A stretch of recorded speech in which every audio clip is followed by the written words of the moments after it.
so much controversy over even the wordage here that we all have to be super careful about how we talk about these things. Well, then the question arises, what will health care reform mean for small businesses across America? We have been reaching out to them for their take. They're the ones who do the hiring in this country more than anybody else. Joining us now, one of those companies, Marty Horney, is co-owner of the family-run restaurant Pal's Cabin and event venue Mayfair Farms, both in West Orange, New Jersey. And Liz says she's gonna drink some of this soup that we have here. It's supposed to be the best mushroom soup in the world. Mushroom soup right now. In the world. Well, yeah, and I'm eating it right now, so go ahead and ask the question. All right, well, I'll ask the first question while Liz is absorbing this. But oh, my God. Oh, my God. It's an oh, my God kind of soup. You have OMG. You have 170 employees.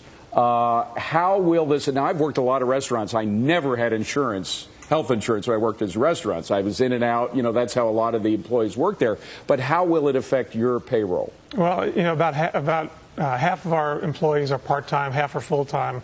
Out of the full-time, about half of those take the health insurance benefit. You know, I think it's hard to predict what it'll do to our costs right now because we really don't know what the plan's going to look like. So to sit here and start criticizing it would not be a smart thing, in your opinion?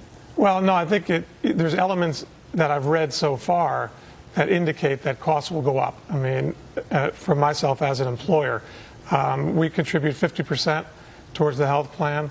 There's the House bill, I think, requires employers to contribute 72%. The Senate bill 60%, and that's of a family plan, too. Would that be manageable to you as you look at your books and you start projecting forward and saying, what if? Could you do that? It wouldn't be manageable unless we restructured, you know, the way we do business, which means reduce the amount of employees, cut back on employee hours.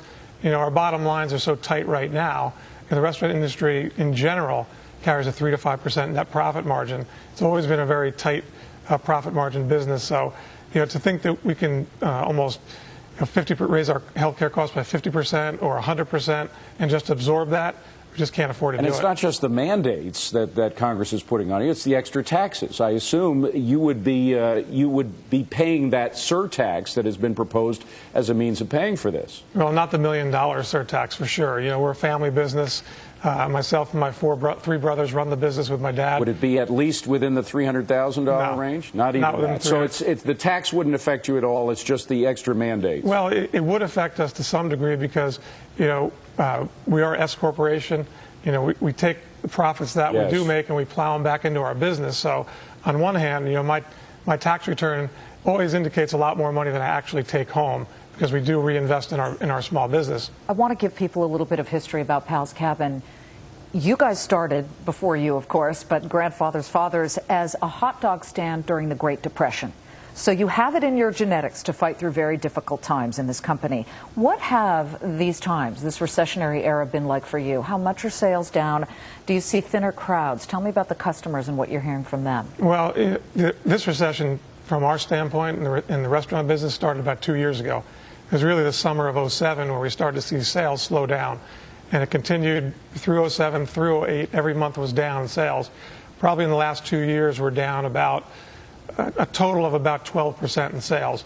Now, we're large, well-known restaurants. We're doing a little better than some others, but I've seen some restaurant operators in New Jersey who are down 30 and 40% in sales volume. I think, you know, when you talk about healthcare costs, you know, doubling or going up, there's not much bottom line there. So the bigger restaurants will find a way to survive. I think a lot of smaller ones will be casualties. The president and the supporters of the Democratic bill as we know it say we can't wait.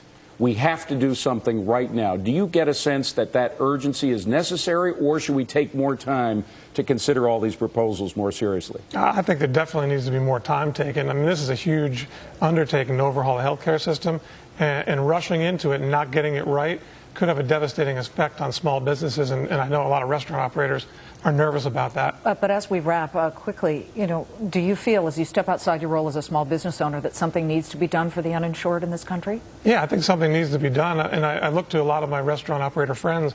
We all offer health benefits to our employees.